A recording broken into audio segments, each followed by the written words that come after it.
All right, let's talk broadly about the Trump agenda. Obviously, at the top of the list, his plans for mass deportation. He told me in a previous phone call there is no price tag for his mass deportation plan. And yet, by some estimates, it will cost as much as $88 billion per year just to deport 1 million people.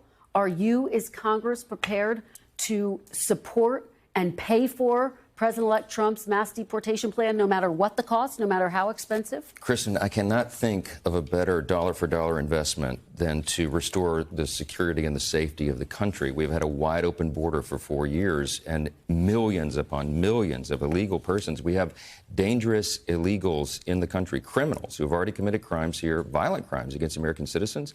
The best thing we can do is return those people from where they came. And I think the American people understand that. I saw a New York Times poll, I think it was just 2 days ago, 87% of the American people agree that we should deport dangerous, illegal criminal aliens. And that's what we're going to do. And yet the cost is staggering. And you said just last summer, quote, our biggest national security challenge is our national debt.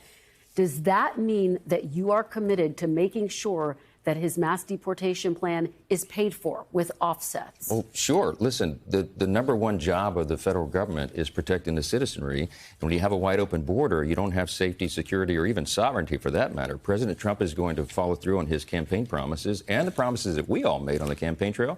It costs money to do that. But that is a small investment in terms of what it cost us, what this staggering cost, the lack of resources in our local communities that has been pulled to handle this sanctuary cities nonsense that these Democrat cities brought about and all their policies, and then the crime wave that it's brought up on the country, the untold humanitarian cost in terms of trafficking and fentanyl deaths, the leading cause of death for Americans age 18 to 49 for the last few years.